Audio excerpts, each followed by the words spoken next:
Guys आज मैं आप सबको दिखाने वाला हूँ कि इस तरह की मोटर को आप घर पर रिपेयर कैसे कर सकते हो। तो मैं आपको इसको चला कर दिखा देता हूँ। ये बिल्कुल भी काम नहीं कर रही है। तो गाइस आप देख सकते हैं बिल्कुल भी काम नहीं कर रही है। खोल लेना है। इसको खोलने के लिए आपको एक टूल की ज़रूरत पड़ेगी। मैं कैंची का यूज़ कर रहा हूँ। आप स्क्रू ड्राइवर का भी यूज़ कर सकते हो। इसको खोलने के बाद जो हमारे मोटर की केप होती है उसके कुछ इस तरीके से वायर जो होते हैं ये दूर हो जाते हैं। तो आपको क्या करना है, सिंपल तरीके से किसी चीज़ से आपको ये पास में कर लेना है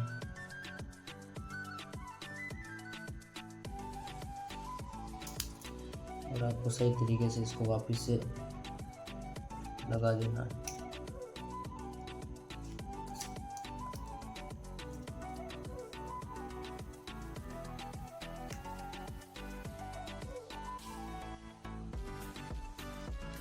फ्रेंड्स मैं आप लोगों को चलाकर दिखा देता हूँ अब इस मोटर को।